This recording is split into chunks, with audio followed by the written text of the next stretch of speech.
Good morning and welcome. My name is Jenna Ben-Yehuda, and I'm the Executive Vice President here at the Atlantic Council. Today's event, titled Navigating a New Era of NATO, Priorities for the Hague Summit, is our fourth annual NATO Summit curtain raiser, held in partnership with the Lithuanian Ministry of Defense. This serves as Washington's premier convening to preview the upcoming NATO summit and discuss key agenda items for heads of state and government this June. Next month, NATO allies will gather in The Hague to discuss the most pressing challenges to transatlantic security.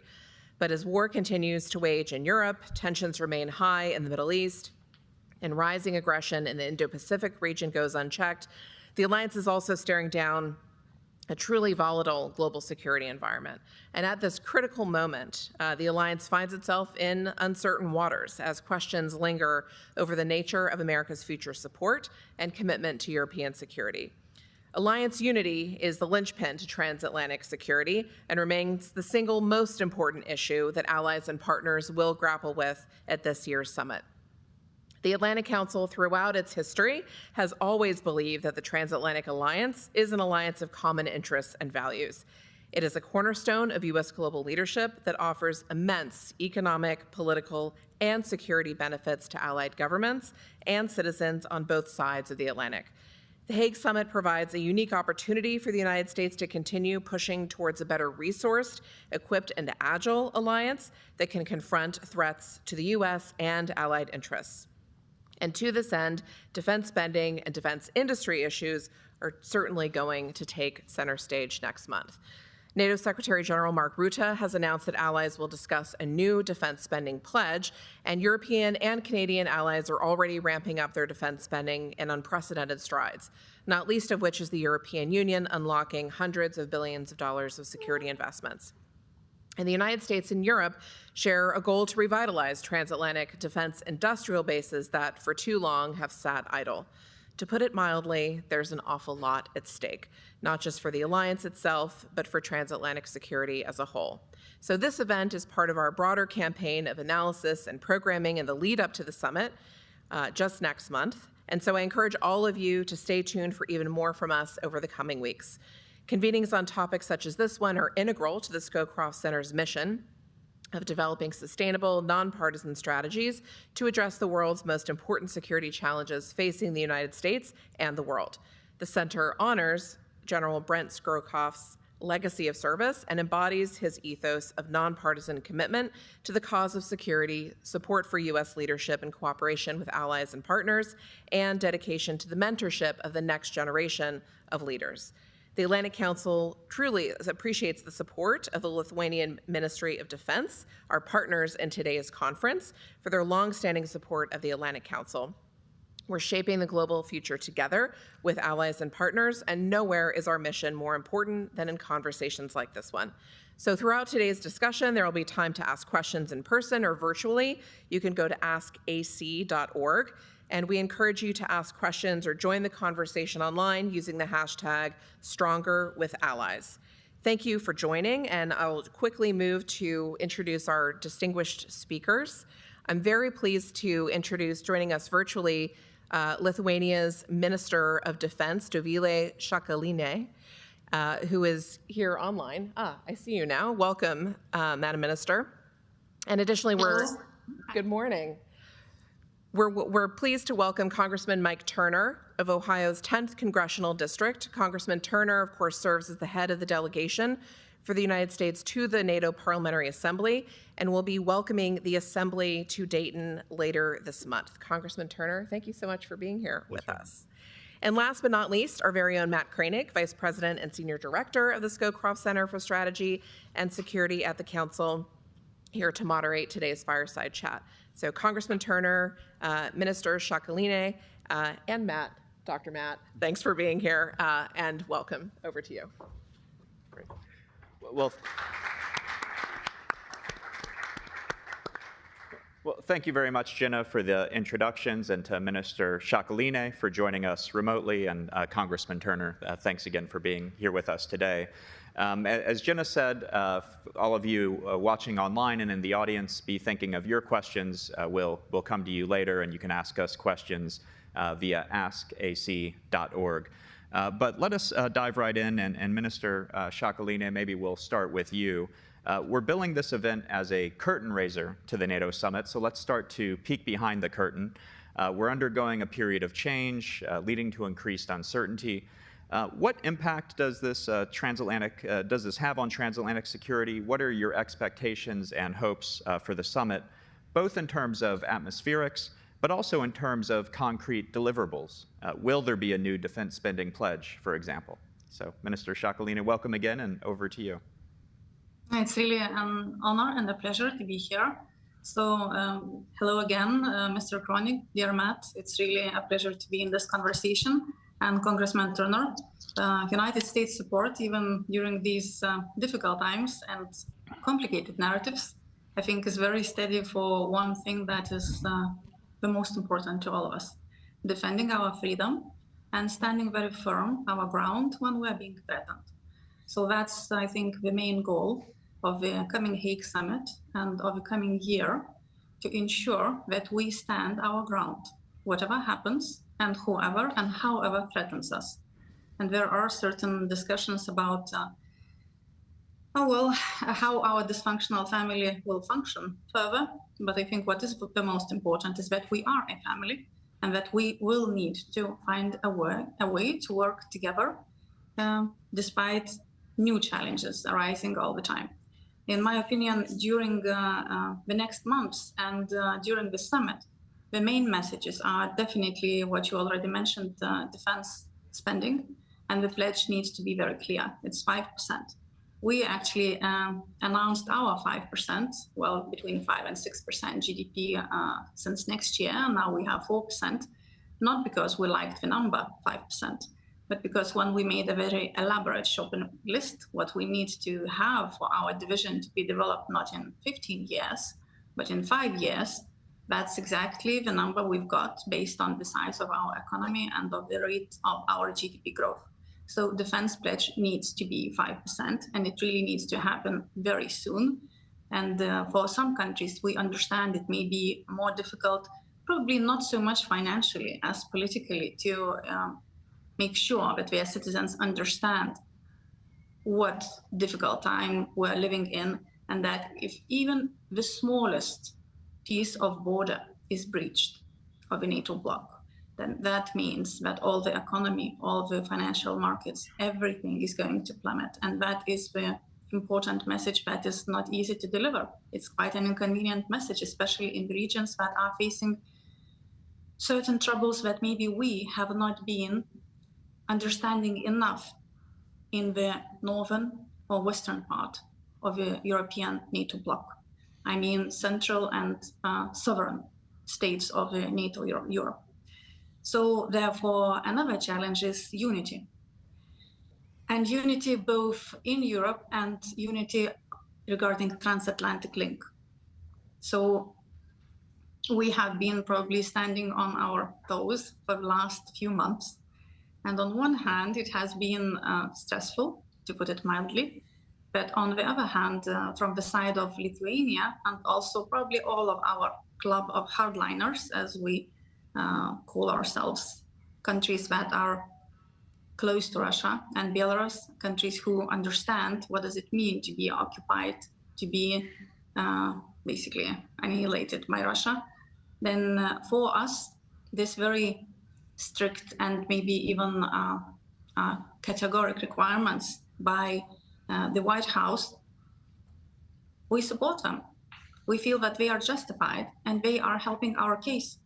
Because if we are not able to ensure that all the NATO capability targets are reached, that if we are not able to ensure that not only we are objectively ready for any scenario, but that Russia and China and their satellites understand that and also perceive that we are ready for any scenario, and that NATO is going to react very swiftly. And if we are violated, if we are touched, then we are going to strike back, and it's going to be immediate and violent. If they do not have that perception, then our objective preparations on the ground lose half their value and really do not diminish the risk enough. Then the third important point is defense industry.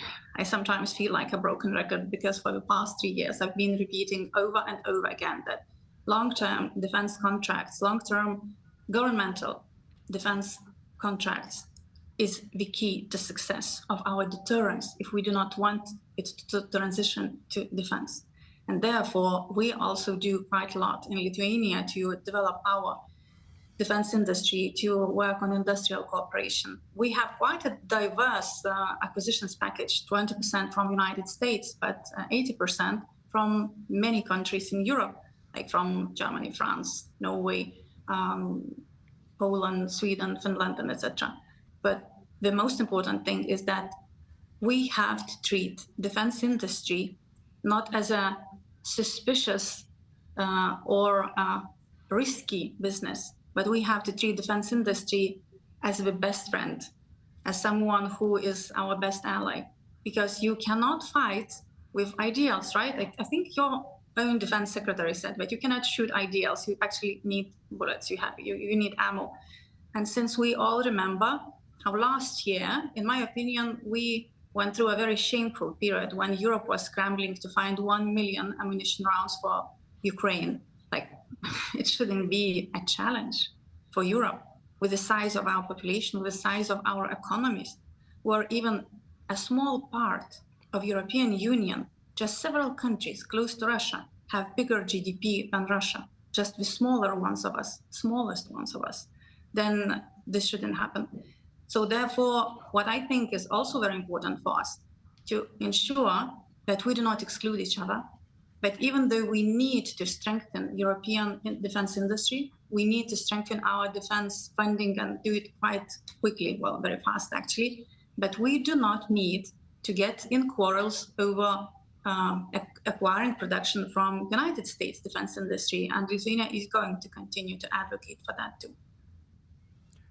Thank you very much, Minister Shaakalini. A great way to kick us off, and a number of points there I want to dive back into, including defense industry, defense spending pledges. But now, Congressman Turner, I think we'll turn to you, and I'd also like to ask about your expectations and hopes for the summit. But maybe before we do that, as was mentioned, the NATO Parliamentary Assembly will be convening in your home state, Dayton, Ohio, in just about a week, with the backdrop of celebrating the 30th anniversary of the Dayton Peace Accords, which put an end to the Bosnian War. So tell us a bit more about the importance of this meeting and what to expect from this spring session, and then, if you would, turn to the summit. Great. Well, Matt, thank you so much. I want to thank you, the Atlantic Council, for hosting this discussion, and thank you for highlighting what's occurring with the NATO Parliamentary Assembly and coming to my hometown of Dayton, Ohio. 30 years ago, NATO and our allies turned to the ongoing conflict in the Balkans, where hundreds of thousands of people were being killed, and brought our collective, both diplomatic and military focus to ending that conflict. And they did so by bringing the principals to Dayton, Ohio, to Wright-Patterson Air Force Base, and making a collective commitment that we would end that conflict and put together a structure in the peace accords that would try to hold a peace, which it has held. It's still been very difficult. It's an area that requires our continued focus. So as we bring the NATO Parliamentary Assembly to Dayton, we're also bringing the leadership from the Balkans, the Prime Minister of Croatia, the President of Serbia, the Tri-Presidency of Bosnia, President of Kosovo, Montenegro, Albania are also coming to the area. The Atlantic Council will be participating. We appreciate that. We're going to have think tanks participating, doing both a retrospective, what did we accomplish? How do you bring the end to conflict as we're doing it in the light of the conflict that we have in Ukraine? But also the prospective. What do we need to do to continue to focus on this issue of the potential for conflict in the Balkans, because it is an area that continues to pose a risk. And we don't have governing structures, long-term governing structures, certainly in the Bosnian area. And even though several of the countries have made great strides for permanent democratic structures, we still don't have all of the countries having made their way into stable either EU or EU and NATO membership, where we know that they can be, long-term stable Western democracies. But we have about 1,000 overall people coming as part of the NATO Parliamentary Assemblies, in addition to the Secretary General of NATO. And this event will give us, I think, a great opportunity to think what we've accomplished in establishing democratic organizations and structures in areas where there have been conflict, and what does it mean for us as we look to Ukraine. Now, for the issue of the upcoming summit, again, I want to thank the Atlantic Council. As we take up these issues of what do we need to do in this discussion, a lot of people are beginning to focus on this issue. You know, the Munich Security Conference was just in with their Washington event. I've just returned back from the UK doing a retreat at Cambridge with an exchange between US members of Congress and UK parliamentarians. It was hosted by the Marshall Scholars, where in that retreat we took up these issues over the weekend of what do we expect and what needs to happen. And what's really unfortunate is that there's this discussion still of what does Europe need to do that's colored by this perception of Europe having to have a discussion of, well, what is the United States going to do? Instead of it being a discussion of what does Europe need to do. I mean, it shouldn't have to be a discussion of is the United States leaving for it to be a discussion of what does Europe need to do. We had a very thoughtful discussion of, by the way, there has never been a security guarantee by the United States to Europe. Period. I mean, I am, of members of Congress, you can look at my work. I'm a very strong transatlanticist, and I still personally am offended when I sit with my European counterparts and they talk about the importance of the security guarantee of the United States. You can pull out the NATO treaty. There has never been a security guarantee from the United States. It is a mutual security pledge. Article 5 is a mutual security pledge, and Article 3 is a pledge where every nation pledges to undertake its own defense. Europe, unfortunately, translated the document in most recent history into a security guarantee from which they took a withdrawal from their own defense, and in doing so, sent the bill to the United States taxpayer, and they have caused their own military deficiency, and now they're having to reinvest, and they're having to change their own language.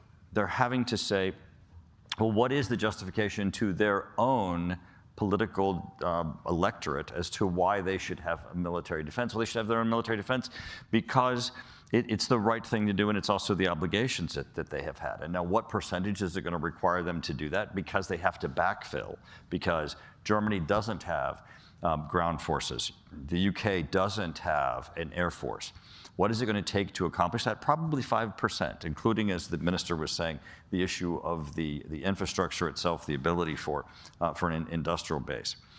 But this investment has to happen. It doesn't have to happen in light of a discussion of the United States leaving. We're not leaving. The president just delivered his budget. There's not one penny that is leaving Europe. There is not one soldier that is moving. And even though there are constant news stories of conjecture, we just had Cavoli secure in front of the Armed Services Committee. The United States is not surrendering the command for NATO. None of that is occurring, but the security of the fact that the United States is not diminishing its leadership role should not be an excuse for Europe to not step up and do its own defense. Well, thank you very much, Congressman Turner, and thanks for that reassurance. I do think there's some overreaction in Europe, and so good to point out that the United States is staying committed to transatlantic security. And also good point on Article 3, which of course comes before Article 5, but a lot of focus on Article 5, not enough on Article 3, that does say that all the allies have an obligation to build the capabilities to defend themselves. And so with that, Minister Sciaccolini, maybe we'll turn back to you, because as you know, the current defense spending pledge is 2% as a floor. When President Trump first started talking about 5%, I think many people thought it was a joke or an extreme demand. But it sounds like you think we will get to 5% as the pledge at the summit, so I'd be interested in hearing more about that. And then Lithuania is a leader here already on its way to spending 5%, as you pointed out. So what do you plan to do with that 5%? What's on your to-do list? What major initiatives are you pursuing in terms of capability development and overall defense readiness? Well, so we are doing a lot with our 5%. And I think what I would like to start with is, if I may, a short remark to what Congressman Turner has said. Please. I can absolutely support this idea, not this idea, this very true observation that United States should not pay the bill for defense of Europe. And definitely United States never promised to defend Europe instead of Europe. However, collective defense and very frankly saying this very clear agreement and mutual confirmation according to Article 5 that if a NATO ally is the victim of an armed attack, each and every other member of the alliance will consider this attack of violence as an armed attack against all members. And also remembering how George W. Bush in 2002, from the stairs of our city council building, said very clearly that anyone who would choose Lithuania as an enemy has also made an enemy of the United States of America. I mean, we do take that very close to heart in Lithuania, so forgive me for quoting because that is really important to us. So what I see that is as a promise of mutual defense, of collective defense, of supporting each other. And that's why we also understand and absolutely support this requirement of fair burden sharing, of equal contribution according to capabilities of each of us. So therefore, that's why Lithuania actually does not see 5% as radical, or definitely not as a joke or anything that should not be taken seriously. Because we are now in a geopolitically very complex situation, which is getting heated by the moment. We have different regions in the world basically getting on fire, from tensions escalating to conflicts breaking out, or conflicts continuing, or wars continuing. And what that means for all of us, it means that we may need to stand our ground, not only with concerns or declarations, but with arms in our hands. So therefore, we do have to have enough of weapons and enough of ammo. And therefore, we do in Lithuania quite a lot, starting with, for example, we are heavily investing in hard power. So up to 50% of our defense budget goes to modernization of our armed forces. We are developing a national division aiming to achieve full operational capability by 2030. The previous government somehow thought that 2040 would be a good idea. We don't think so. And in 24 hours after our government was sworn in, we raised our defense budget from 3.03%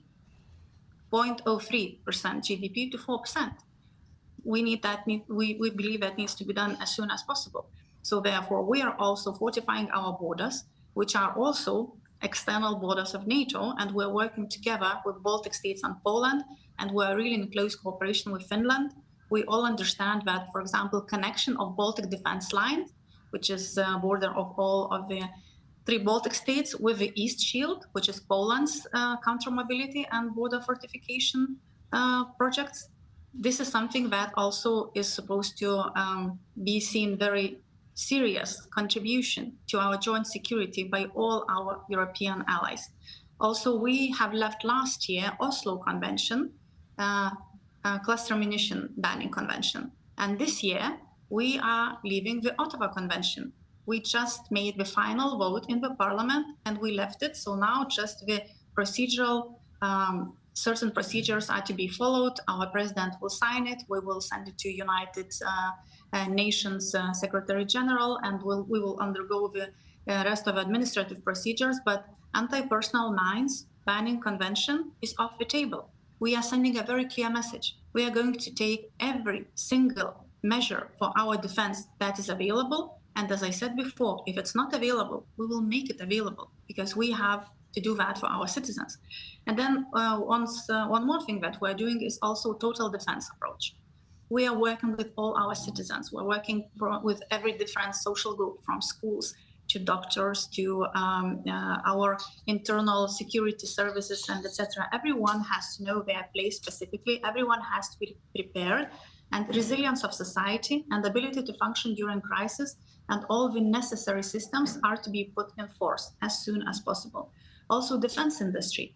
We are a small state, and our companies are, well, most of them also not very large. But nevertheless, they do have, I think, a quite renowned name in the defense industry community. We produce certain very sophisticated technologies, from state-of-the-art thermovisors, target designators, drones and anti-drones technologies, ballistic production solutions, laser application competencies that we have, I think, are praised by quite many, artificial intelligence or autonomous or simulation solutions, and there could be more that I could give to you, but we have a limited time. And what we are also doing is we are still continuing, and we will continue to see United States as a very important partner, both security-wise and also industry-wise. And we've had a lot of very good conversations with leadership of your biggest defense industry companies, because, as I said, we are one of the serious buyers in Europe. For example, we have the biggest JLTV fleet in all of Europe, and 20% of our defense acquisitions are to United States. So we are buying HIMARS, JLTVs, UH-60s, AMRAAM missiles, Javelins, Switchblades, worth $2 billion. For a country our size, I think that sends also a very serious message. And also, we are pursuing deployment of German brigade in Lithuania. And I think that sends also a certain message that Europe is doing a bit.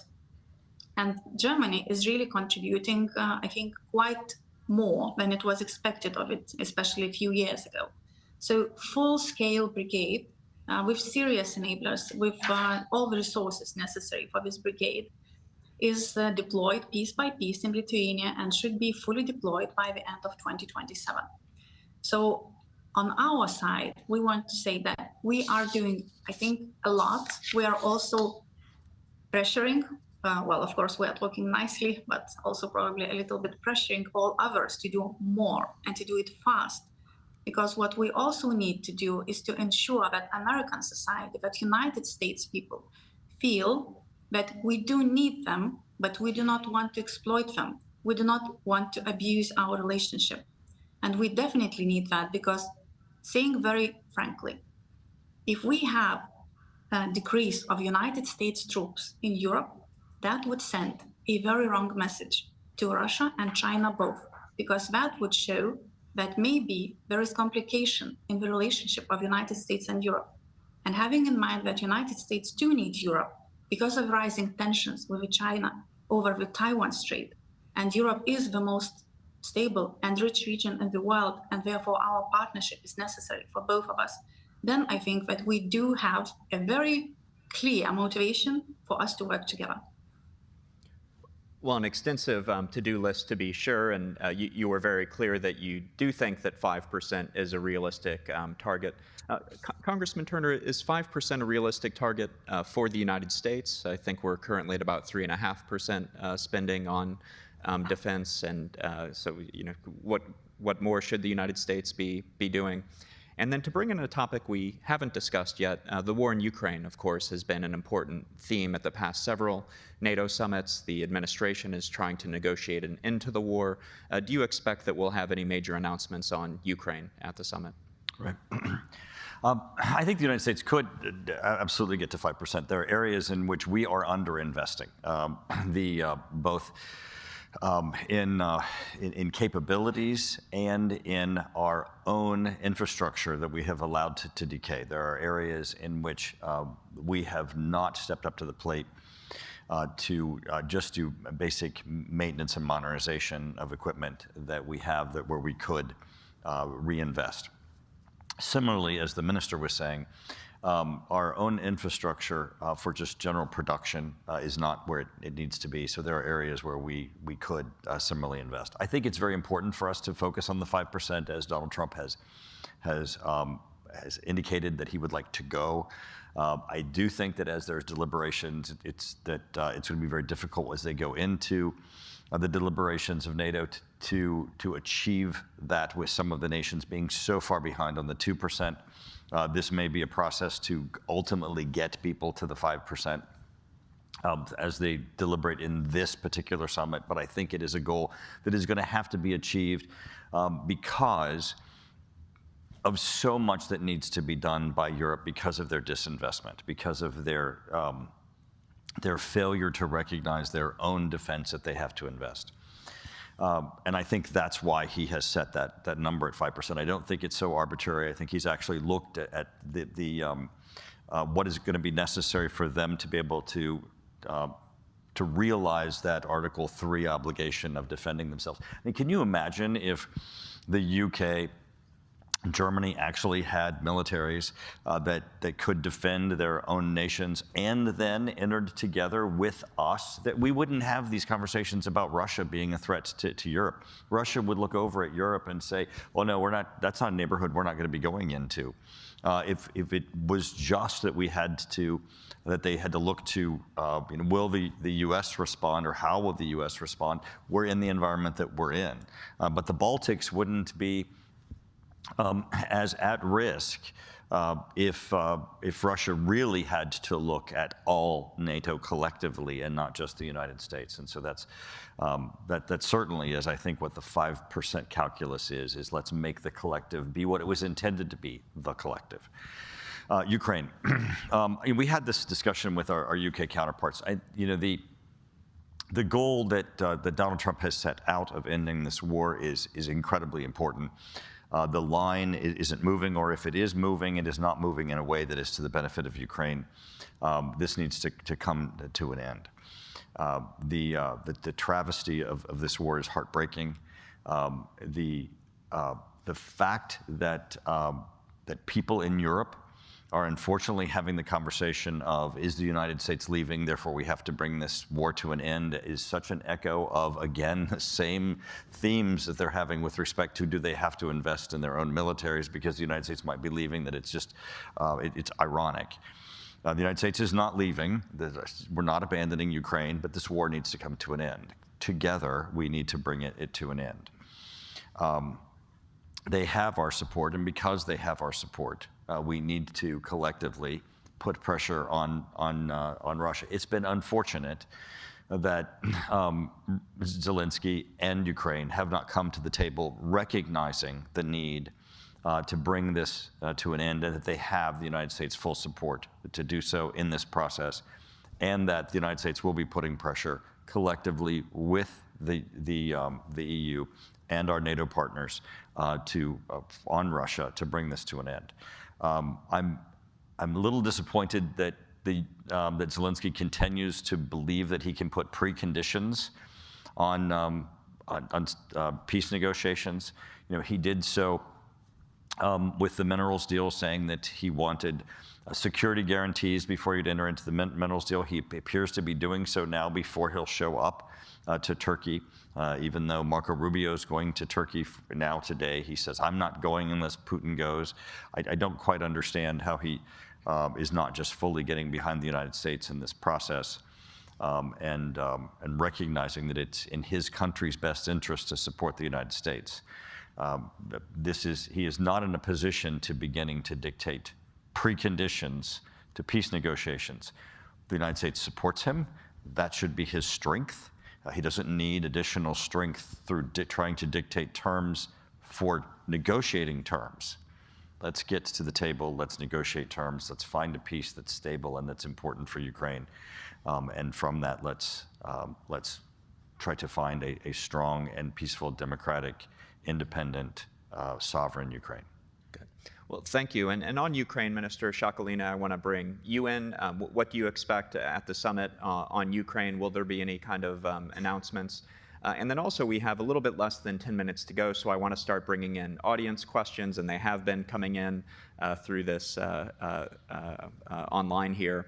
And so we do have some questions about China and the Indo-Pacific, and that has been another theme of past NATO summits. And I think this is an issue of importance to you. I believe you've been sanctioned by China, maybe the only defense minister in Europe to have been sanctioned by China. So Ukraine and Indo-Pacific, two small topics. Yep, that's a good one, really, not so small, those topics. Saving time, I'll just be very concise. Regarding Ukraine, I don't think that this complicated situation may be resolved or somehow changed in the matter of just few weeks. I think that this is going to remain complicated. We have seen for centuries Russia's imperialistic approach. Lithuania has been occupied twice by Russia, and we have known how terrible it is, to endure those horrible decades of occupation. And what we have also seen is that Russia has never ever kept their word. They have never kept any agreement. They violated every single agreement that was made with them. So therefore, we believe that it's really a very difficult, very complicated task that the United States has undertaken. And of course, we support every single effort that we can see to ensure that this terrible war would end, but sustainable end of this war without giving the aggressor indulgence or permit to continue its imperial expansion. That is also the key in this situation. Because if we say that, well, it's okay, I mean, if you are bigger and stronger, it's okay to take a bit of your neighbor's land. It's okay to commit a little bit of war crimes, maybe steal several 100,000 children. It's fine. It's no worries. Then we are setting a very difficult precedent, a very dangerous precedent, as we see how Russia, China, North Korea, and Iran are getting in a very closely tight-knit gang and are working together quite efficiently. And also that Russia is also preparing its army for further imperial expansion plans. And China is not afraid to say that they will use any means necessary to get Taiwan. If peaceful approach does not work, then they will use force. And China is definitely taking notes on how we are dealing with Russia in this situation. So therefore, I think that Taiwan Strait and Indo-Pacific has never been as close to Europe and to NATO as ever before. We are resolving the same challenges. We are trying to find solutions to the same difficult dilemmas. And yeah, I am proud to be the only NATO defense minister sanctioned by People's Republic of China, together with all of my family, because that's how these autocratic regimes work. And in my opinion, one of the most important goals that we have is also to work together very closely with our partners in Indo-Pacific, with Japan, with South Korea, with other countries there that are very close to the rising military power of China. China has been talking for decades that it is about economic power, but we all see now very, very clearly that it is a rising military power. And this assessment by United States Congress, both Republicans and Democrats alike, a couple of years ago, I think it was in November 2023, then this assessment was made, that if certain changes will not be made also in the United States strategic posture and rearmament, rebuilding of certain capabilities, that People's Republic of China will surpass certain capabilities of United States. And I think that for us all would be a very bad message. United States basically is the main stability guarantor globally. United States is not only our friend and ally, but United States' ability to dominate the world scene is also what is keeping the structure of this world together. Putin and Xi Jinping has made a very clear announcement that they intend to break down the international rules-based world order. And if that happens, then it's really quite bad news for all of us. So Indo-Pacific and Ukraine are two sides of the same page, of the same piece of paper when we look at our world stability. So my biggest hope is that during the Hague Summit, I hope that we will have again a very close dialogue with our partners from Indo-Pacific. We will agree on certain decisions that would be, first of all, sustainable, and second, that would be firm and send a very clear message, just actually like Congressman Turner said, that when aggressors look at our side, they would think that, okay, we're not going in that direction. That, I think, is our main goal. Great. Well, and Congressman Turner, the Trump administration has made it clear that they see China as the biggest challenge facing the United States. Would it be helpful then to have statements or a theme of the NATO summit to be China and the Indo-Pacific? Or I think there are some who maybe say, well, Europe can take care of Europe, the United States will focus on Asia. So where do you come down on that? And with just a minute or two to go, any final thoughts you'd like to leave with the participants?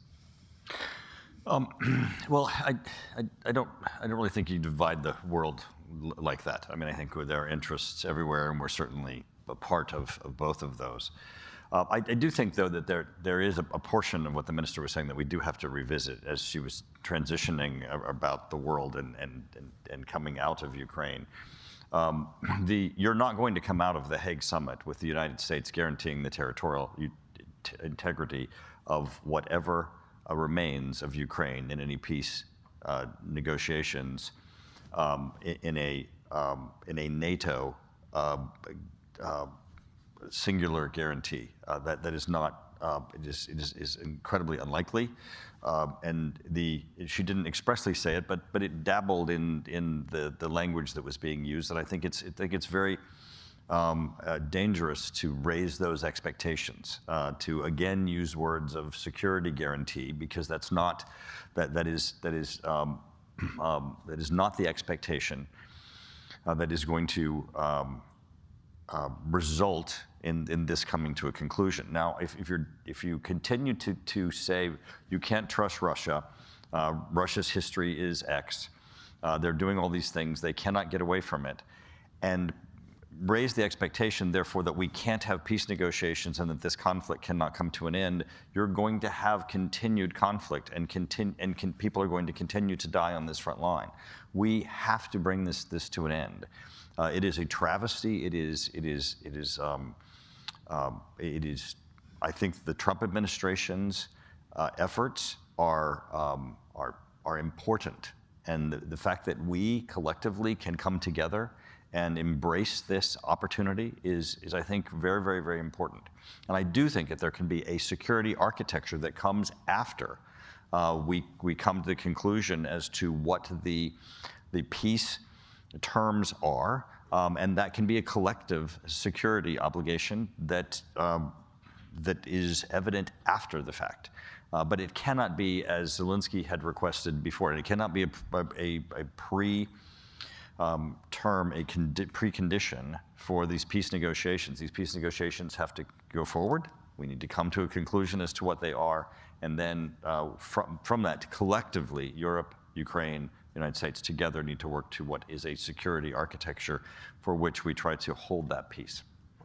Well, I have many more questions, but I'm afraid we're at the end of our time. So thank you very much, Minister Shakaline, for joining us remotely from Vilnius. Congressman Turner, thank you very much for taking time out of your busy schedule to be with us today. We appreciate you sharing your valuable insights and look forward to these discussions leading up to the NATO summit.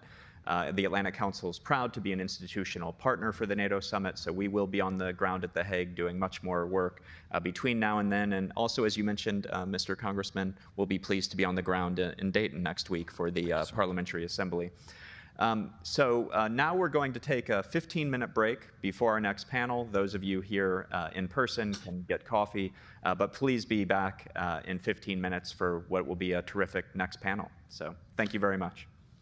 Thank you. Thank you.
Good morning, everyone, and welcome back to the next phase of our NATO summit curtain raiser.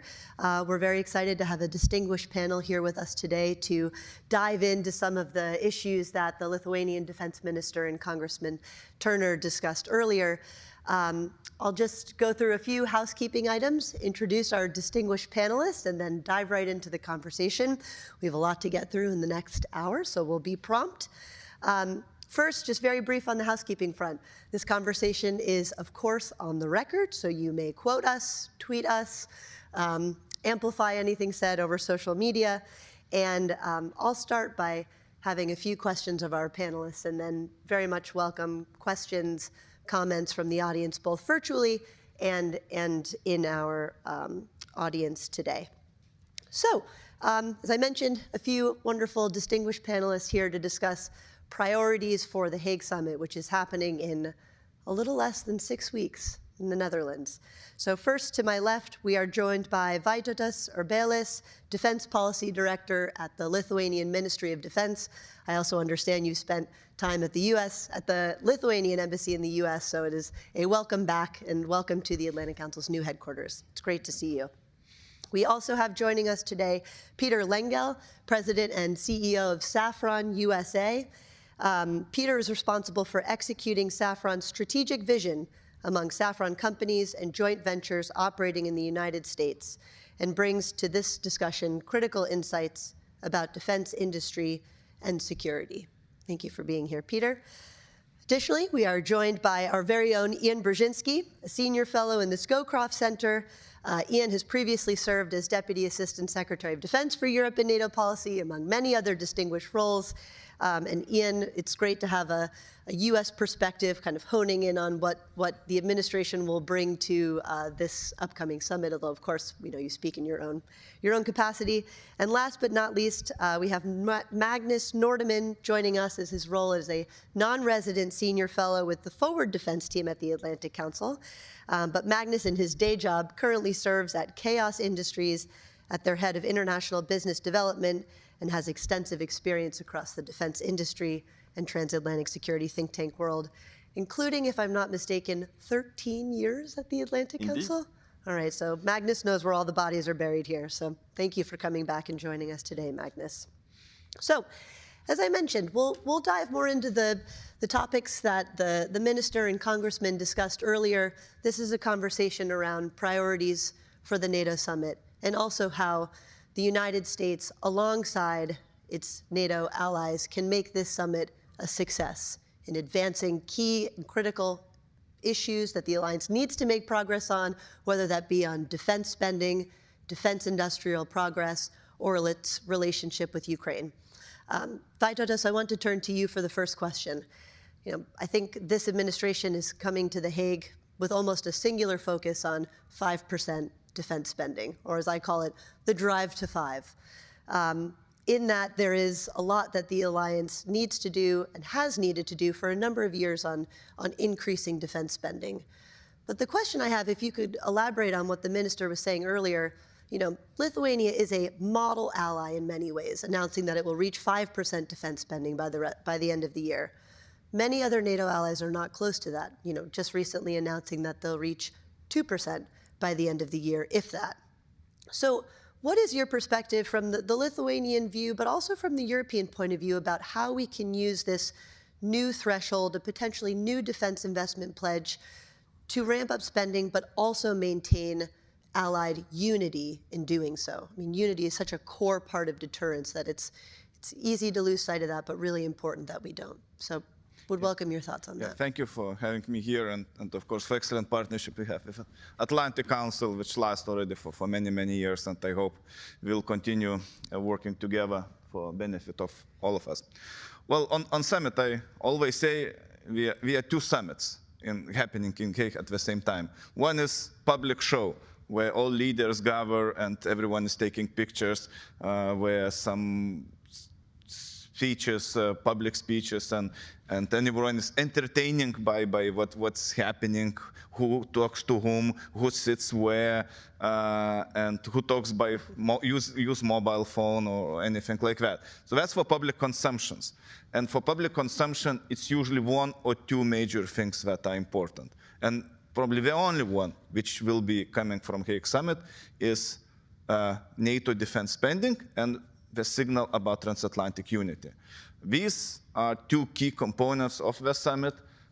First will be more or less, we will read a declaration that will leaders issue, and of course what language it will contain.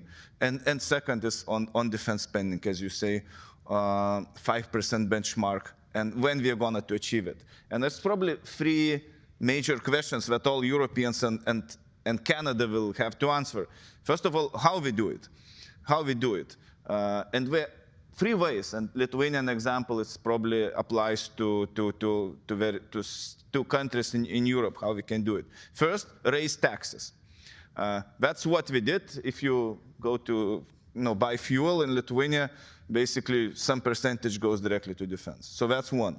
Or banks also pay additional taxes. We call it solidarity tax. That goes to defense. Well, second is redistribute money inside your budget and to divert some money from, I don't know, agriculture, social needs to defense. That's extremely politically difficult, but it's possible to do it. At least in our case, now the government is looking to slash other not defense expenditures by 5% and give that money to defense. And of course, borrow. And that's what European Union is now allowing countries to do. It's allow more borrowing, meaning that Maastricht criteria does not apply anymore for defense purchases, and countries can spend on defense. We will see how it goes. Many countries were saying we are not raising defense budget just because of Maastricht criteria. Now it's gone. We will see what effect it will have on defense. And just on another dimension, we will of course read communique, we will read the defense investment pledge, but there's hell a lot of documents that leaders will approve. Nobody will know even the titles of those documents, but it's lots about ballistic missile defense, on NATO, European Union cooperation. There's lots of stuff that is hidden from public, but it's even sometimes more important. Talking about regional defense plans, implementation of those, capability targets, and all that, I say bureaucratical stuff, which is very important, not politically visible. Thank you. Ian, over to you next for more of the U.S. perspective going into this summit. President Trump's participation in the summit will be center stage in The Hague. We just learned yesterday, I think from Ambassador Whitaker publicly, that the president will attend the summit. This is a good sign. But then the next question is, what will the president say at the summit? What will the United States priorities be? I think we have a good sense that they'll be focused on the 5% on defense spending. But I want to ask you more about America's broader commitment to Europe at this moment in time. What can we expect to hear from this administration on America's broader commitment to Europe and to NATO's AOR at the summit? Thanks, Tori. Well, step back 1 second. Just why is this significant? I mean, this is a NATO summit. It's the first time it's ever being hosted by the Netherlands. It's going to bring together 45 heads of state, 45 ministers of defense, 45 ministers of foreign affairs, 6,500 participants, 2,000 journalists. It's going to be the first major international engagement of President Trump shortly after his inauguration. So this summit is going to, in many ways, be an opportunity for the administration to set the tone of the transatlantic relationship. So everyone will be watching it. I think the Trump administration actually does have an agenda. I may not totally agree with it. I may not be fully confident in how mature it is, but they're definitely coming in with the 5%. They're definitely coming in with an emphasis on shaping defense industrial collaboration and development. That's important. They want a tougher line on China, but it's not clear to me, does that mean NATO is involved in the transatlantic China strategy, Indo-Pacific strategy or not? That's ambiguous. They want to underscore Article 5 and America's commitment to it. There's chatter and growing recognition, it seems to be in the administration, the need to increase pressure on Russia, but I don't know where that's leading. And then, of course, there's Ukraine. You know, what I see right now is a primary emphasis on 5% and on defense industrial development, which is great and which is needed. But those are initiatives that are going to only mature in their outcome and their products, if they're successful, 3, 4, more likely 5 years from now. I think this summit is going to be defined by the here and now, and what particularly the administration brings to the table. And that means, what signals are the administration going to send about America's commitment to the alliance? Fairly or unfairly, there's a lot of angst in Europe about how committed Trump is to the NATO alliance. Can he be counted upon to deliver on America's responsibilities under Article 5? What will they say? Will we have a repeat of Vice President Vance's statements at the Munich Security Conference in Munich? Or will it be a message akin to what he gave at the Munich Security Conference here in Washington last week? Will it be backed by tangible declarations of policy and actions? What will they signal on U.S. force posture? Right now, they're signaling everything. There's going to be a reduction in U.S. force posture. How significant will it be? How will it be coordinated with the Europeans? Is this going to be statements of platitudes, or is it going to be statements of commitment backed by policy action? Second is going to be Ukraine. Ukraine. Because this is the most immediate and urgent and most significant challenge to transatlantic security since the end of the Cold War. And quite frankly, neither the United States nor the Europeans have lived up to the challenge sufficiently. Think about it. We're having a summit in which one of the deliverables for this summit is supposed to be a new Russia strategy, a new alliance strategy for dealing with the challenges of Russia. That seems to be dead in the water. Where is the United States on this? Is it blocking it, or is it trying to drive forward the development, articulation, promulgation of a new strategy policy for Russia? It's long overdue. Is Ukraine going to be invited to this summit? I was in Kiev last week and stunned, maybe because I'm always behind the times, stunned to learn there isn't an invitation to Ukraine. What signal does that send to Ukraine? What signal does that send to Russia? How does that fit in our strategy to bring a peace to this war? I think isolating Ukraine is not a good idea.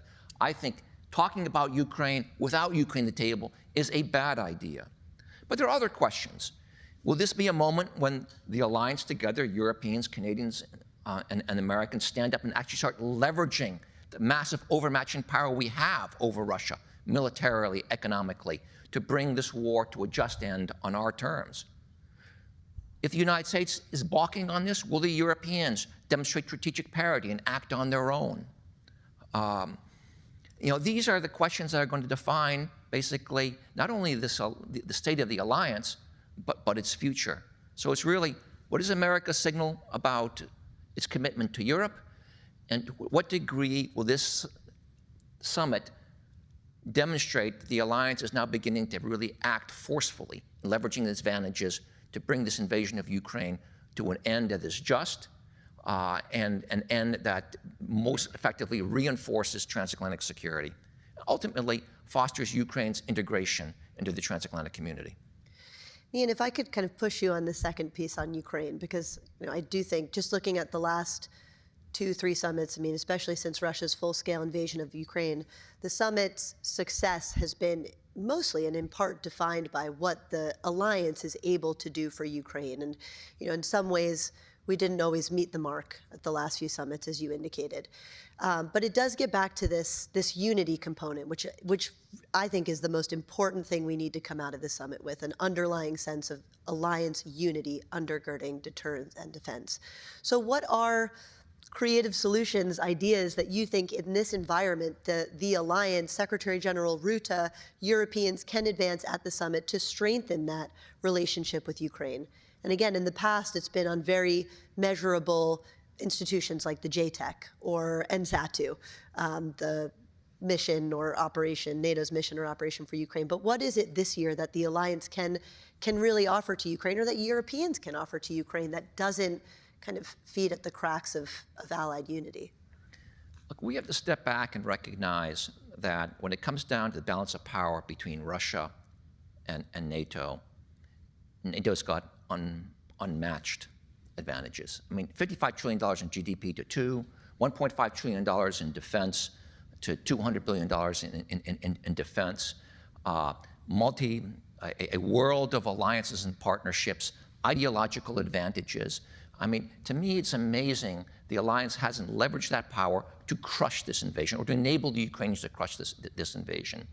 JTEC is great, it's long, it's useful and such, but those little collaborative initiatives, unfortunately, are little in the broader context of this war. What is needed, and what's clearly possible if there's political will, particularly if there's will on part of the Trump administration, is to precede this summit with the imposition of real economic sanctions on Russia, a significant escalation of those sanctions, body slam the Russian economy, body slam its war industry. Second is to start actively, this is not a NATO role, but allies should be doing this, actively support the Russian opposition. Opposition to the regime, opposition to the war. Weaponize the power and the truth the way we haven't done, the way we used to do during the Cold War. And then three, start really ramping up again security assistance to Ukraine and putting Ukraine onto a clear path to NATO membership. Even though you might not have full consensus in NATO, if the United States were to come and say, we want Ukraine in, and we want it in fast, changes the geopolitical landscape dramatically. That puts Russia on the defensive. That forces Putin to come begging to the negotiating table, because then he'll feel for the first time that what he has gained territorially in this brutal invasion of Ukraine will be at risk. Thank you. Thank you for the concrete, practical ideas. All right, Peter, I'd like to bring you into the conversation.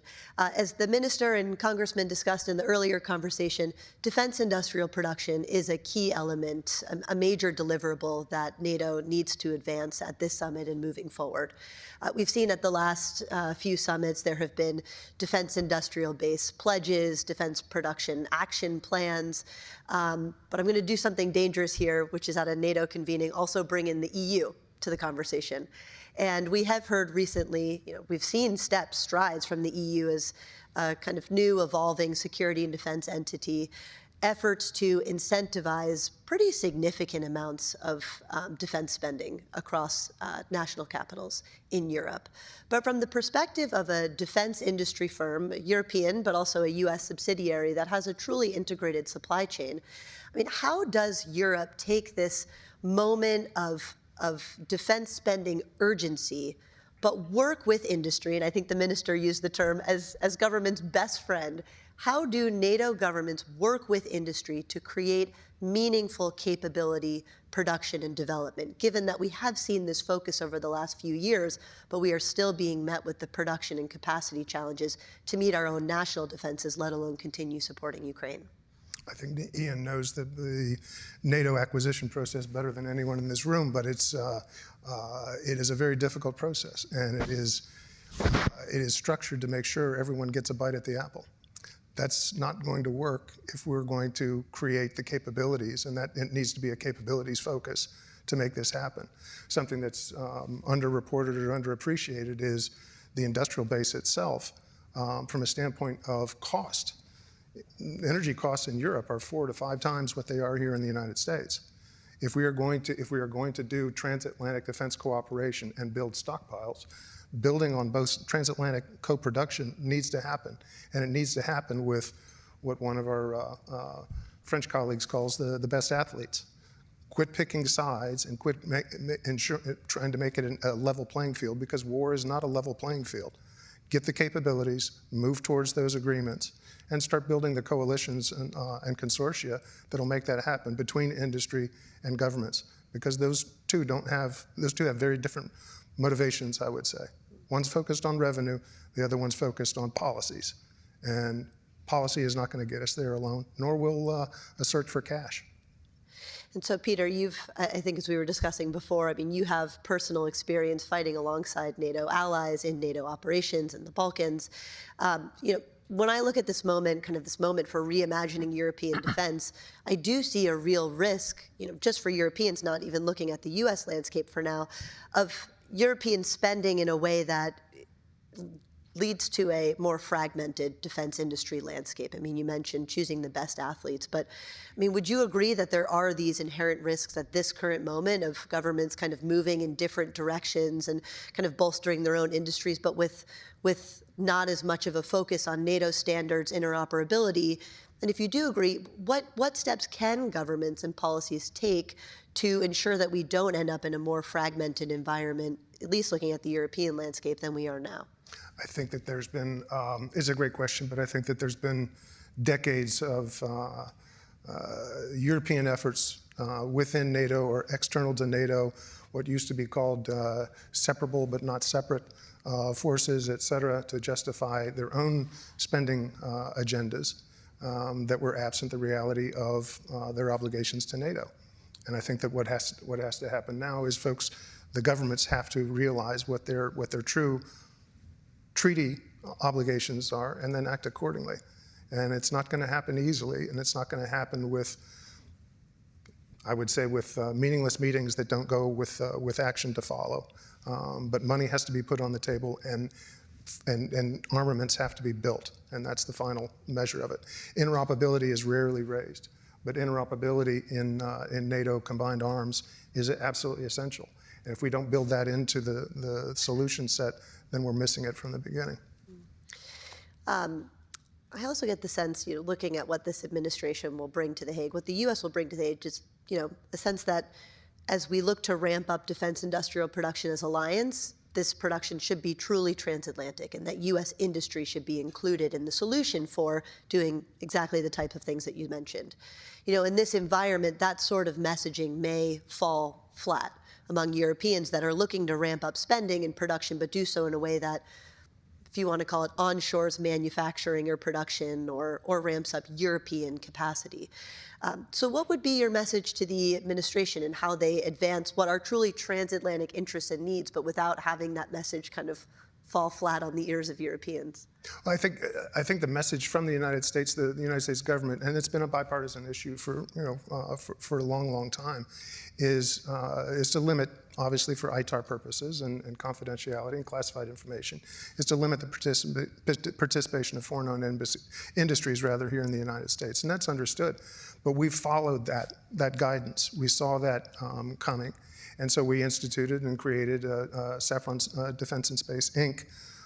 Affiliate here in the United States under an SSA with a proxy. And now we're bringing assured PNT, AI-enabled imagery analysis, plasma propulsion, telemetry. And we're gradually adding more business units to bring our expertise on the commercial side, because we're largely commercial, in more electric aircraft. Gas is gas, and gas is a cost. Everything that we can be doing, we're bringing over here to the United States to support well over 100 DoD platforms. That needs to be a level playing field on both sides of the Atlantic. Magnus, I'd like to bring you into the discussion. Similar question.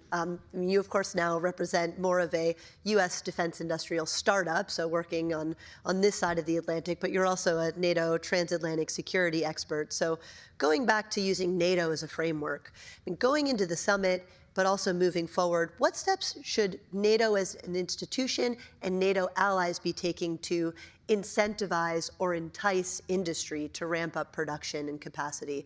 Again, recognizing that this has been a pretty central focus for the last few summits and will continue to do so, but we still face these critical capability gaps and production shortfalls. Sure. So a couple of points on this, and let me perhaps start first with sort of a frame with a little bit of context of sort of how are incentives set up and sort of how do different players sort of come at this problem set. Spare a thought for the defense industrial base, right? In a sense of they are looking at a limited set of customers that they can sell to, long procurement cycles, they're uncertain when they start and when they end, huge upfront investments to make it happen. And then simply sort of political uncertainty around that. So it's a risky market for any defense company, right? And I think there are historical examples of where one wrong move has actually gotten a company into real trouble or even bankruptcy. in a couple of occasions. So I think that's important context. It's a very unique market that all of these companies, whether they're U.S. or European, are trying to navigate. But I think there's at least 4 things that NATO as an alliance can think about doing or use tools to change those incentives.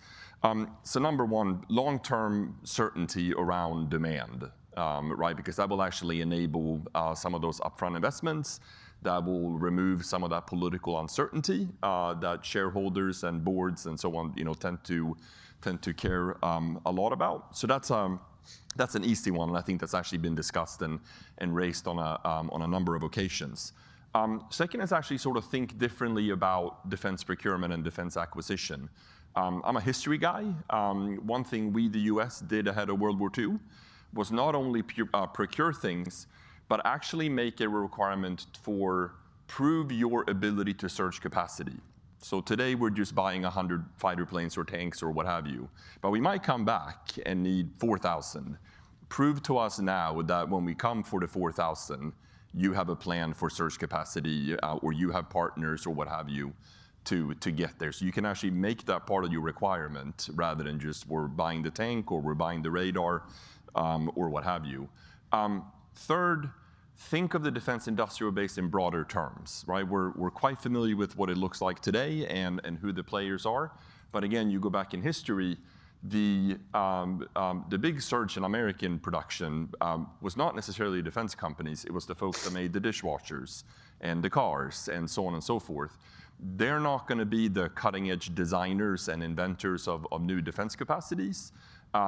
But boy, do they know how to produce at scale and produce cheaply. So how can we incentivize some of those companies to either join the defense industrial base or indeed rejoin it? Because at one point they were in it as a supplier or as an equipment manufacturer, what have you. And fourth, really exciting things happening both in US and Europe where finally after many years, capital for commercial R&D is finally being pointed toward defense. Used to be pointed towards food fetching apps or what have you, but now we're really seeing a trend with real dollars behind it actually being pointed towards defense. And how can NATO and the alliance and the members actually access all that capital and commercial R&D that is now going into defense. My final point, and I want to pick up on the theme that the minister presented or raised about industry and government should be best friends. My reading of the landscape is we talk a lot about defense innovation. It's been a theme here. It's been a theme at NATO. It's been a theme in Europe. But I ask myself, innovate to do what, right? And again, I think historically, where defense innovation is actually with an especially urgent defense innovation is when you can apply innovation to a very specific defense problem. How do we find and sink German submarines in the North Atlantic? How do we get the bomber through over Europe? How do we defeat numerically superior Soviet forces on the European plains? And then you can bring government and industry and technology together to actually try to solve those very crisp, specific problems. The way you do that is obviously very close dialogue between government and industry really closely needs to understand what governments are trying to do. What are the military problems that keeps you up at night? And I think we can certainly imagine a couple of broad areas, right? Air and missile defense, long-range strike, ISR, just to name a couple where I think if you look across sort of the NATO landscape are sort of shared gaps and how do we do those things and how do we deliver those capabilities. But again, you're not going to get that innovation by just putting out the RFP. It's going to have the dialogue is going to have to start way earlier, be pretty trusting in a friendship way, and then follow that up with demonstrations and experimentation and so on. And I think that's how you get defense innovation that we all want and all talk about, but to really work and to really apply it to things that keep us up at night and contributes to deterrence in Europe. If I could ask a kind of wonky follow-up question. I mean, so NATO's answer to date, and I'm overgeneralizing, is the NATO Innovation Fund, the Diana Accelerator for Innovation. But from your perspective now in industry, do these entities meet the mark? I mean, the United States is not technically a member of the Innovation Fund and doesn't contribute funding, but of course we have Silicon Valley, which is irreplaceable in terms of innovation and R&D and technological advancements, more so than anywhere else in the world. And so I guess I'm looking at a NATO landscape for innovation that doesn't take advantage as much of what Silicon Valley and American innovators have to offer. And so I'm curious, again, just from industry standpoint, but also with your background in NATO and transatlantic security work, where does NATO as an institution need to go, need to get to in order to take advantage of the innovation that is done at a national but also state level in the US? So I think it's a challenge. I think it's a challenge of connection, if you will. So again, all of those things are extremely helpful, and again, elevates the issue of defense innovation, and again, leveraging that commercial innovation, whether that be through Diana, and there's a couple of other mechanisms too.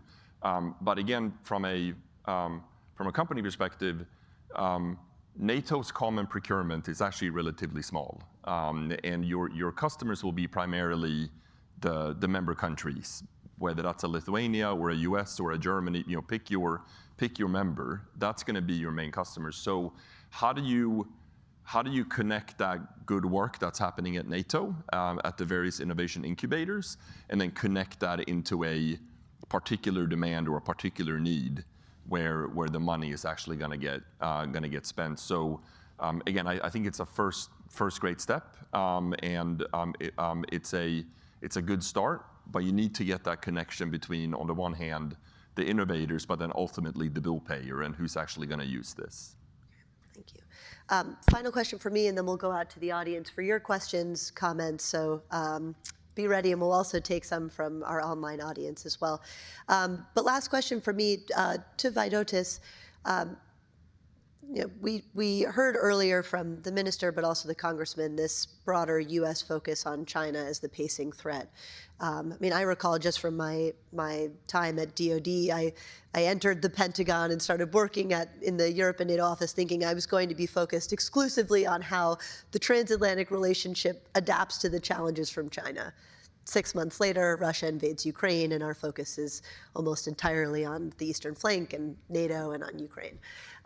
But the PRC and the threats that we face from China remain center and top of mind for this administration and for the U.S. moving forward.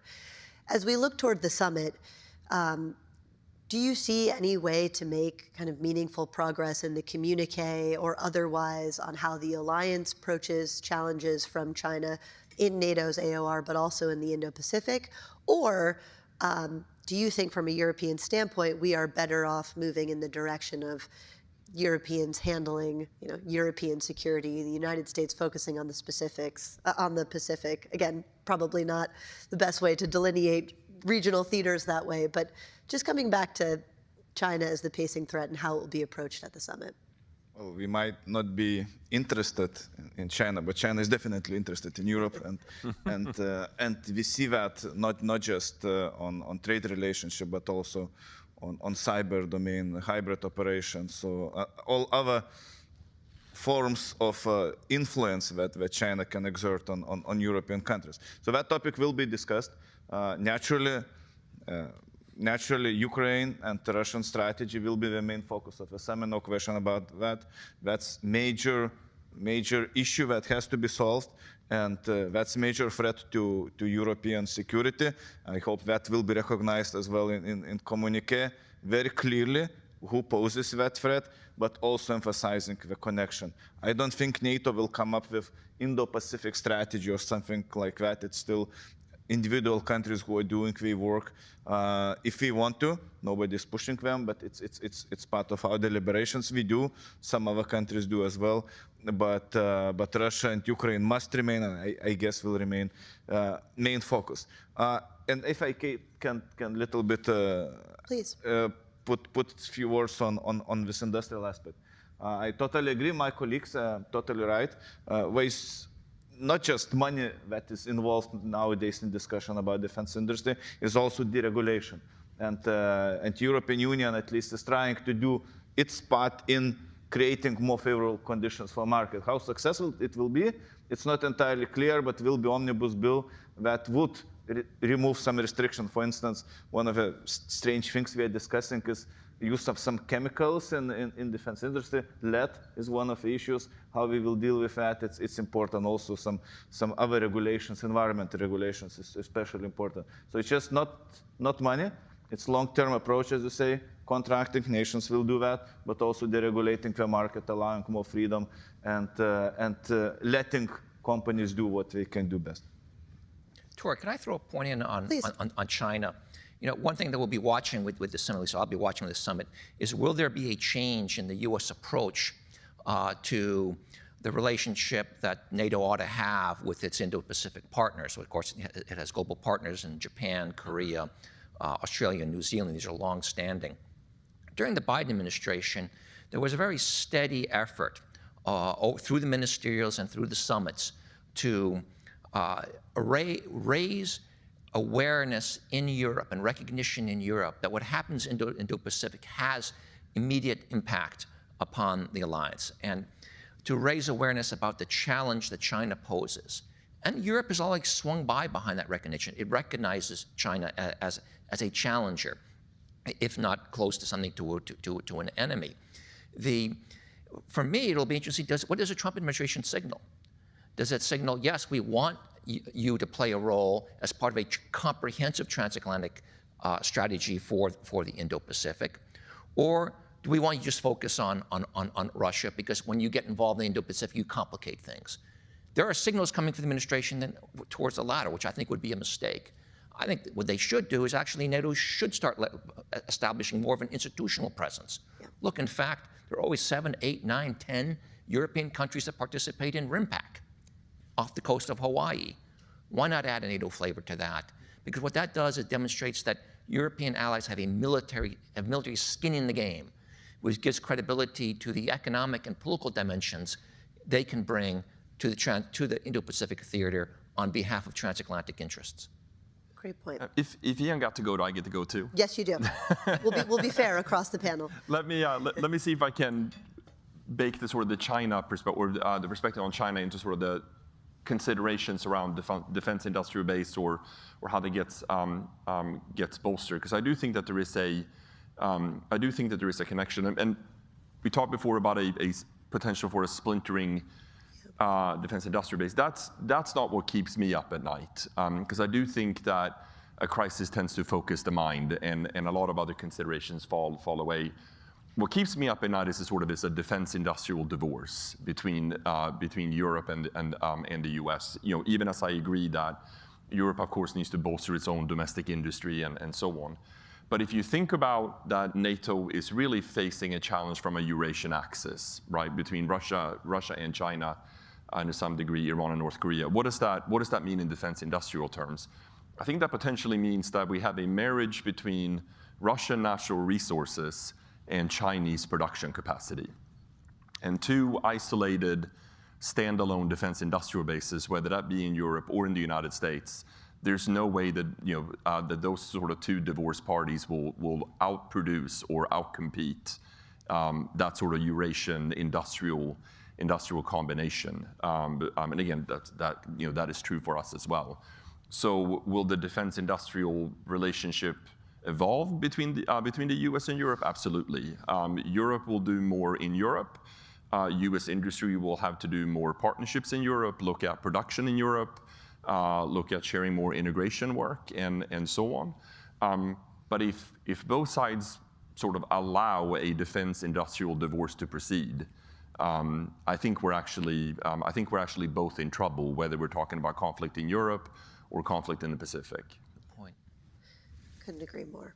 All right, we'll come up to the audience. Just raise your hand, and then a microphone will make its way over to you, front left. And please introduce yourself, and if there is anyone you'd like to direct the question to, please do so.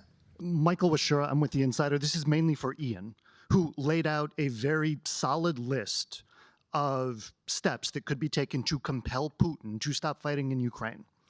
Given that the Biden administration was either unwilling or unable to implement enough of those steps, what are the odds that the Trump administration proves both willing and able to compel Putin to stop fighting?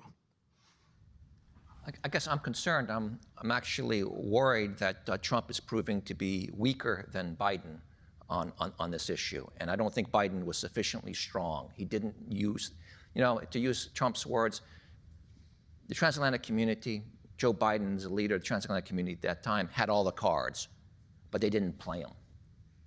Now Trump has all the cards, and he's playing them even more inadequately than Biden. And that was demonstrated just this last weekend when you had the Prime Minister of Poland, of France, of the UK, Chancellor of Germany, convening in Kiev with Zelensky, getting on a phone with Trump, demanding that Putin initiate a 30-day ceasefire by last Monday, 2 days ago, and threatening that if Putin doesn't do that, to impose sanctions. And within a day later, Trump was backing off, saying that, because what happened was Putin refused, said, we're not going to have a ceasefire, but I want to have immediate negotiations, and Trump swung in immediately behind him. That was significantly damaging to the credibility of the U.S. posture in these negotiations. Okay, yes, here, thank you. Good morning, my name is Rayshawn Baker. This question can go to anybody, but how does U.S. commitment to the war in Ukraine and globally affect the defense industry and their willingness to expand their capacity and production? And how do you see your role in deterring Russian aggression? Peter, would you like to take that one? Sure. Everyone raced to the challenge. I'll be honest. It was an opportunity from I would say an allied industrial base perspective to go in and help friends and allies, even on the verge of whether it's NATO membership or whether it's just an allied member ideologically. So yes, everyone's been over there. We've all had offers for increased production. We went from 5 missiles a month to I think 100 plus for a specific capability that is a NATO weapon. We power most of the NATO weapons, either air-breathing or solid rocket motors. Until recently, we sold our interest in Roxel. So there's a lot of capacity over there that can be brought to bear. It's simply not being. I'm not going to say it's not coordinated, but it tends to fall to every man for themselves, and that's not what it's going to take to defeat Russian forces in Ukraine. It's going to have to take broader, more deep strike, more capabilities to impress upon the enemy that this is a lost cause. Industry's there. We just need more funding to make it happen. Magnus, would you like to add anything? No, I think he said it well. Okay, good. Thanks. All right, well, we'll take one from the audience, and then I'll go to our virtual participants. I'm from Romania, from Newsweek, Romania. I want to ask you something.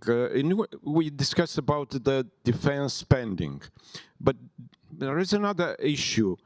What shape this and what kind of spending? Because there is probably need a reshaping of the way you think defense. And how do you feel that such company like Anduril or what they do in terms of rethinking the way spending is done more economically sound and more efficient in the new era in which technology, AI, and other things will very much influence the way the war will take place, and the defense and the deterrence will count. Because what we saw in Ukraine was a lot of changes, from the drones to many other aspects. It's a combination of traditional munition, traditional way of doing war, combined with a very new way of thinking. How do you see this thing, so Pentagon adapting to this new reality, and how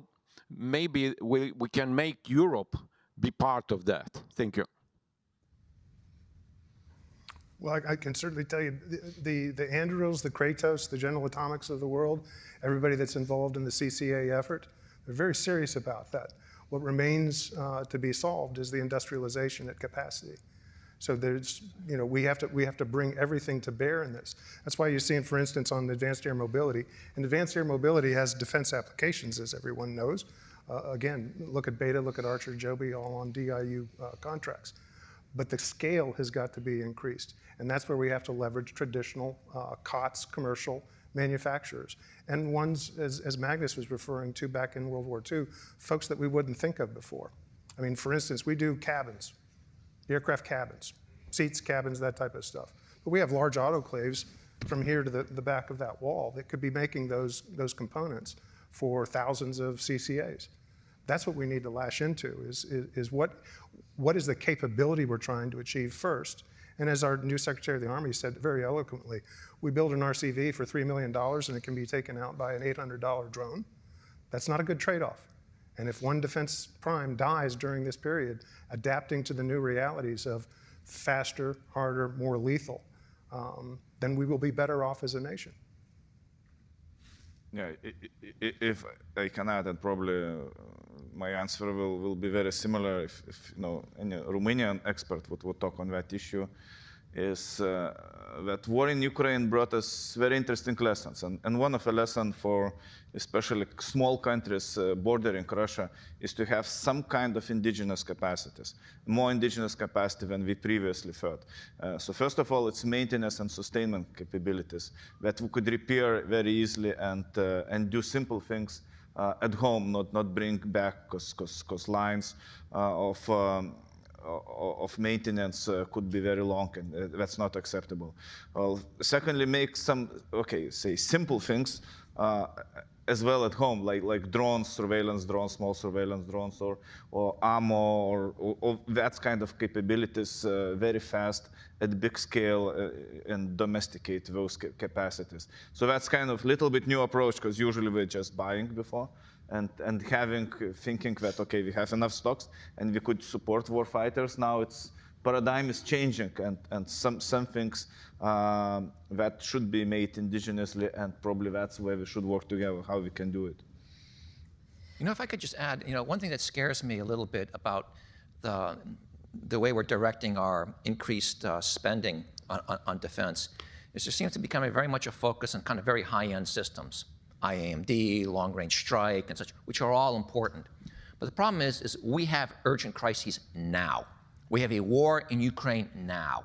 And we have a transatlantic community that's struggling to be able just to deploy 25,000 troops, perhaps as a reassurance force to Ukraine.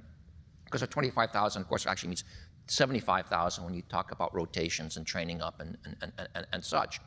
So I sometimes think that, instead of worrying about having the dream force of the future, we need to figure about how we can get as much mass in the face of our adversaries now, which means basic things like rifles, like food, like logistical supplies, like mobility.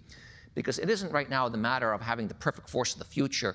It's getting a force right now that can really get in the face of Putin and change his calculus and force him to the position where he needs to negotiate.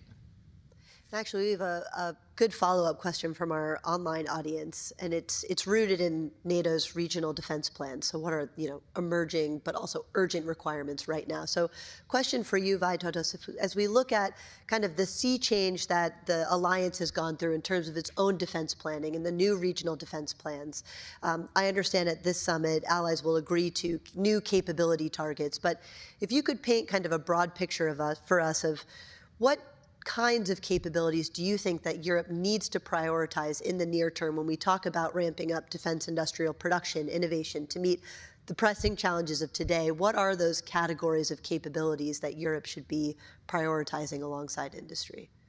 Well, I believe these capabilities are pretty well known. And first and foremost is ground-based air defense, which is priority number one, and which countries do not have, as well as logistical support units and combat service support capabilities. These are widely known, and industry knows those. Missiles, it's another huge topic. And when they say there's no demand signal, I sometimes wonder, because on some items, we send a demand signal and we are told that the waiting time is 15 years.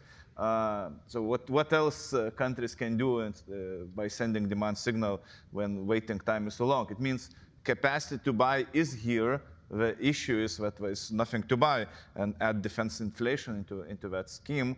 155 ammo some years ago costed 1,000, okay, maybe 2,000 euros. Now prices went up. One moment was up to 8,000 per piece. So it shows how less you can buy having same amount of money.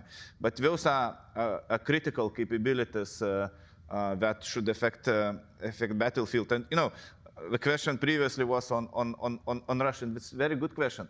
Putin will not read NATO's communique, most likely. Maybe he will read, but I doubt it. What he will read and what he will consider is number of brigades on Russian border. That's the only factor which is important. How many air defense systems, fighter aircraft we do have, and how many units we have. That's the only important factor.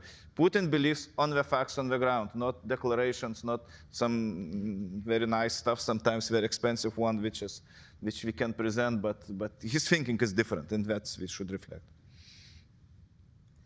All right, go back to the audience for the next question. Please, thank you. Chris Jasinger from American Council. This question is more towards Lithuania. So how is Lithuania enhancing its cooperation with NATO to strengthen cybersecurity, in particular in protecting critical infrastructure and military communication system against emerging threats from Russia? We have Jan, who is real expert on that. Maybe you want to start? I will let you. I thought it was Lithuanian actions. It's about critical infrastructure, how we safeguard and what we can do as alliance, not just Lithuania. Well, there's Baltic Shield, which the alliance has undertaken to increase monitoring of critical infrastructure in the Baltic. I don't know exactly what's being done in the Mediterranean, but I'm sure there's something similar to that or being ginned up similar to that. It's clearly a vulnerability that the Russians have exploited over the last couple of years, cutting up pipelines and power lines and data lines. It's going to require a deeper coordination among NATO allies, facilitated by NATO, but also facilitated through bilateral, trilateral, regional, sub-regional collaboration. And of course, the key to this is going to be enhanced information sharing. So people have more of a common and more detailed common operating picture of where the pipelines are, what's around them, who's moving around them, and such. And then also probably development of more kind of primed and refined rapid response capabilities, i.e. if you see a suspect ship coming near a pipeline, do you deploy someone? Or if they're all of a sudden doing something, can you move fast enough to seize that asset? And then also there probably also needs to be more coordination and how to respond to the actual drivers behind the specific culprits, the ship that does damage. So for example, if an Indonesian flagged ship, and I'm not being fair to Indonesia, goes through the Baltic and tears up an Estonian-Finnish pipeline, but we know it's actually been financed by the Russians, are the Allies ready to swing in behind and penalize the Russians? I mean, it's amazing to me we've had these actions that have been against pipelines in the Baltics that have been coordinated and facilitated, paid for by the Russians, but the alliance, the EU, has yet to really impose a penalty on Russia for that aggression. And when you say about that, it's a really difficult challenge to tackle. We have international maritime law, and we all know what happened in the Baltics if we set a precedent. How we interpret international law would be applied by other countries in other parts of the world. So we must be extremely careful, but at the same time, don't allow this to happen. It means if you damage a pipeline or electricity link, there must be consequences, harsh consequences for that ship owner or country which provides a flag to that ship, that we would be punished one or another way. So that's important, and I think should be reflect on that. And second is, of course, Russian sabotage activities. What we see all around Europe, and this is widely reported, but there are cases when Russians, using very simple ways, using like Telegram channel, we are trying to find volunteers for a certain amount of money who can damage infrastructural objects and collect information and work for Russian purposes. Sometimes we don't know even for whom we work, we just get paid, but damage is the same, and that's as well critical thing we must be looking at. It's more national responsibility, not NATO responsibility, but still that's a common issue for all of us. So we have just 2 minutes left. I have one final kind of big picture question for each of you to wrap up. We've really gone into the details of what successful defense industrial production and innovation looks like, how to resource NATO's family of plans, what success looks like for Ukraine and for the NATO-Ukraine relationship at the summit, also defense spending, U.S. commitment to Europe.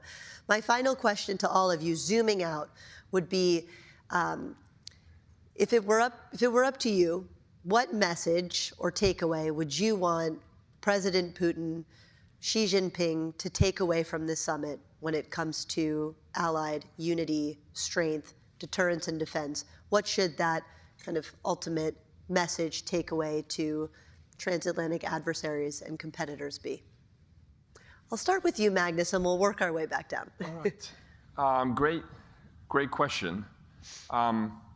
So again, mindful of the current context and mindful of the last few months, I still want our adversaries to take away that the transatlantic family will sometimes fight very, very openly and very, very emotionally.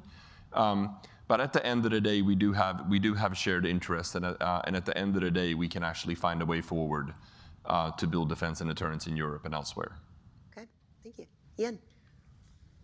It won't surprise you, but it would be focused on what the alliance does in support of Ukraine. And the message I would like, or the lesson I would like Putin to get from the Hague summit, is that the transatlantic community has not lost its resoluteness, its courage, its will to fight in defense of its interests and its values. And that has to be more than just a declaration. It has to be articulated through action. And that would be those three things I'm talking about. Before or at the summit, the real escalation of economic sanctions on Russia's war machine, stepped up security assistance to Ukraine, the positioning in Poland's borders, a deterrent force backed by the United States, and then renewed transatlantic support to those in Russia who are opposing the Putin regime and opposing the war. Okay, succinct, thank you. Peter? I'd say very simply, if the message is strong enough, it would be clarity for both China and for Russia not to confuse our transparency with weakness. Great, you get the last word. Well, if you land in Vilnius airport, you fly over Vilnius municipality, and on municipality building was big note, Putin, Hague is waiting for you. But Hague meaning International Court of Justice. So my message is, Putin, you are welcome to Hague, but in different format and form. Better in chains, but any form is welcome. Okay, thank you. Well, Vaidotas, Peter, Ian, Magnus, thank you very much for the robust discussion today. Thank you all for joining us for our programming on the road to The Hague, and we hope you join us again soon.